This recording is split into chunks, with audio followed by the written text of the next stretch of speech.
हमर बहिन सब जे पैघ छै ने तऽ काल्हि एनाहिते जे छै खिस्सा चललै तऽ ओ हमर चचेरी बहिन छै आ चचेरा भाय सब रहै तऽ खिस्सा चलेलकै। हमसब बहुत छोट रहिए तऽ हमरा सबके ओते याद नहीं रहै, तऽ एतेक हँसैत जे छै ने एतेक हँसलिए कि हम बता नहीं सकै छी।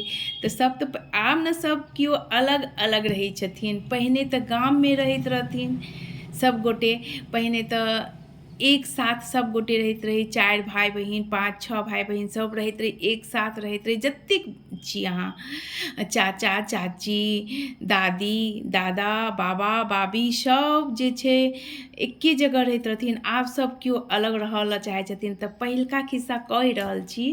काल्हि हमरा बहिन कहलक, बड़की बहिन जे हमरासँ पैघ अइ चचेरी, ओ कहैत रहै खिस्सा सुनैत ने हमर मतलब एतेक पीठ फुलि गेल कि कहू एतेक बाप रे एतेक हँसलहुँ कि बता नहीं सकै छी। कहैत रहै कि हमसब की केलिए, जे हमर छोट भाई बहिन सब रहै ने तऽ ओ सब गेल बगीचा आम आ ओ जामुन जे होइ छै तऽ आम आ जामुन चुनऽ लए आ खाइतो रहै चुनितो रहै।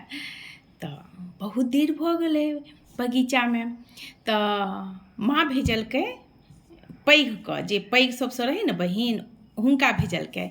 तऽ ओ जे गेल ओ देखलक कि भरि बाल्टी आम छै आ जामुन छै, ओहो खाय लागल। तब की भेलै जानै छियै, ओहो खाय लागलै ने तब ओकरो देर भऽ गेलै। ओ तऽ गेल रहै बजबै लए, लेकिन जे छै हुनको देर भऽ गेलै। तब की छै माँ तऽ डंटा लऽ कऽ आ जे छै ठाढ़। लेकिन सबके हिम्मत रहै। दादी जे रहैत रहथिन ने, पहिले दादी बहुत बचबैत रहथिन बच्चा सबके कि किया मारै छियै। तऽ माय जे छै डंटा लऽ कऽ ठाढ़ रहथिन। आब केना जायब, डंटा छै तऽ अपन बाबाके बजेलथि के की भेलौ किया ठाढ़ छै तो सब।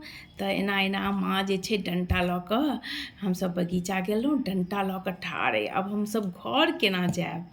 तऽ बाबा कहलखिन कि चल।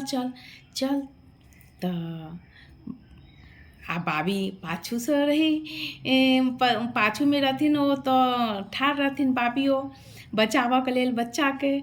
तऽ हमसब गेलहुँ तऽ कहलखिन कि पहिने जेका मारि नहीं लागैत रहै, ओ भाय जे छै माय पर खसि गेल। कहलक कि माय गे माय तू बहुत बढ़िआँ छै गे माँ, तू बहुत बढ़िआँ छै गे। तऽ ओकरा माँ जे छै थपथपाबऽ लागलखिन। कहियो आइ तक जिन्दगीमे नहीं मारने रहथिन, लेकिन ओहि दिन मारलखिन। तऽ सब भाय बहिन जे छै हँसऽ लागल। आइ तऽ लागल छै एकरा मारि, आइ खूब मारि लागल छै एकरा, बढ़िआँ लागल छै।